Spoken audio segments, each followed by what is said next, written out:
Hi everyone, welcome back to my channel. Nasi matam kharagi matungda amuka aigi video anawba ama purdaga lakchare. Ado sisu weekly vlog oidoine bako. Two weekly vlog haitare. Ado sise spicy noodles laire, akabara noodles ne. Ado sumana yerum aputpaga taraga kobi ga sumana hapa chabase yam hawever. Adugi aina sum ucharakpane chabadi ucharaktre adu sum aina namsanjarakpane mayam morok yam saiye mayam aise hapta amamuk narureba chaba thapa kaim yadadana adu si aigi husband na yen soup tawbirae adagidi yen thongba kharaga adagidi morok atepaga ngariga tawraga metlaga ko adubu chinsida chaya de mahaw amta khangde chin loin khadana ado sidana naba phara matungda ise mushroom chaningena ne mushroom je lairaga lae mushroom je aigi chanupaga aigi husband di chade ai tomda ne duna yambadi yamde chara ani thokna chage haina sina chara amagine chara amana kona chagina thamme kangongogena tawbane mushroom se mara khasegaire yam tange mushroom je ado aidi mushroom je yam pame do tuition ju tawre icha nupa su larik tai aina sida ado mayam si sina allu muri ne bako moisi silong de allu muri se yamna popular street food oyeba house yam hawe ado si sina aina semjaba kimchi ne yumda radius kimchi ne ngarang khara bimbibap sembada khara chakre aduga khara arembane sigi mula sina tawraga kakthatlaga thum hapa yumda semjaba kimchi ne sise kimchi ji smain chai shange radish kimchi ne ngarang sembane khara ngarang thamaga fermented kitang oihalaga ne hawe yamna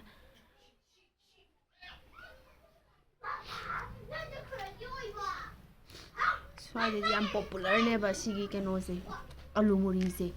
muri ne allu aputpane dagidi tello fadigom adagidi hairibop su hape sida kana gumbamna kobi natraga keno hapa yawi awa thabi asangba ado kana amna haptabusu yawe aduga mangge mahido khara hapani thaw ahingba hapani duga si YY packet ki se si tawra sumaina chi se sema pirani bako yam hawe adu sidagi hena hawa mpham amasu lai nongma ai street tane aduna chatlaga chap ucharakke mayam warau binu ko background sound yam lang yang singje Diwali yorokpagi keno bombla kana thanari bako adugine mapanda mo khalo habene moi morok se pak sade mayam sidana nungdang chak chana be mung bora haure nakupi se nahan yolaga leiramena ko leiraga lae tang diam tange do sidana aigi yumda sauri masa am khaktang paliye adagi khara hekcharaga bora mahi hapaga thongjabane beson do totpagi mahi do duga sina umurokka chanamga mepa leire sidana ai chak sarup leire ado mayam aigi yumda lachaba ishor singdo uttaba kuire na sidi ucharake Diwali gi aina sanarei parengse lenge Ganesh tasu sibire Saraswati imadasu Lakshmi imadasu ado aina imoinu ibengidi sibidre imoinu matamda oina tawragena ado ka manungda disco light khara thale isa nupana semo na ko sidati moi mayam thanabadida ado mayam aigi yumsidi khara thire warau binu ko koina lairiba range kitang